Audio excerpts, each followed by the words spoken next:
আহলে হাদিস নামে একটি ধর্মীয় দলের তৎপরতা দেখা যায়। তারা নাকি চার মাযহাবের কোনটিরই অনুসরণ করে না। এখন প্রশ্ন হলো, চার মাযহাবের মধ্যে থেকে কোন একটির অনুসরণ করা কি আবশ্যক নয়? যদি কেউ অন্যদের মধ্যে হতে কারো অনুসরণ না করেন, তাহলে তাদের ব্যাপারে হুকুম কি? খুব ভালো ভালো প্রশ্ন করছে, আলহামদুলিল্লাহ। যেসব মা বোনেরা প্রশ্ন করেছেন, আল্লাহ তাদের উপরে রহম করুন, আমরা বলি আমিন।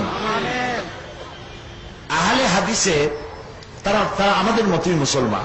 যারা আহলে হাদিস তারা আমাদের মতই মুসলমান। তারা হাদিসকে অনুসরণ করে কোনো গুনার কাম করে নাই।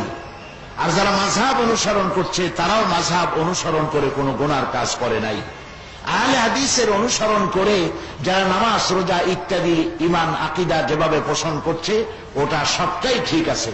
আর আমরাও মাযহাবের অনুসরণ করে যেটা করছি, এটাও ঠিক আছে। কোনটার মধ্যে আমি কোনো তারতম্য দেখতে পাই না।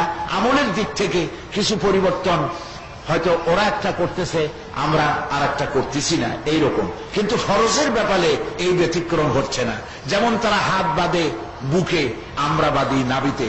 নবী করিম সাল্লাল্লাহু আলাইহি ওয়াসাল্লাম দুটোই করেছেন। নবী করিম সাল্লাল্লাহু আলাইহি ওয়াসাল্লাম নামাজের ব্যাপারে কোন একটির ব্যাপারে হার্ড লাইনে ছিলেন না।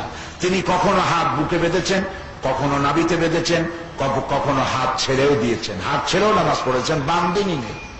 আমিন কখনো জোরে বলেছেন, কখনো আস্তে বলেছেন।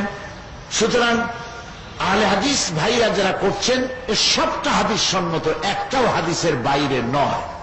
আর আমরাও যেটা করছি, আপনি ইচ্ছে করলে যে কোনো একটি মাযহাবকে অনুসরণ করতে পারেন। হয় হানাফি, না হয় শাফি, না হয় মালিকি, না হয় হাম্বলি, এর যে কোনো একটা অনুসরণ করতে পারেন। আর এই চারটার একটাও যদি পছন্দ না হয়, না করেন। যদি আপনি শুধু হাদিস এবং কোরআন অনুসরণ করেন, তাও আপনার শরীয়ত মানা হবে না, এমন কথা কোনো বিজ্ঞ, কোনো মুহাক্কিক আলিম বলবে না।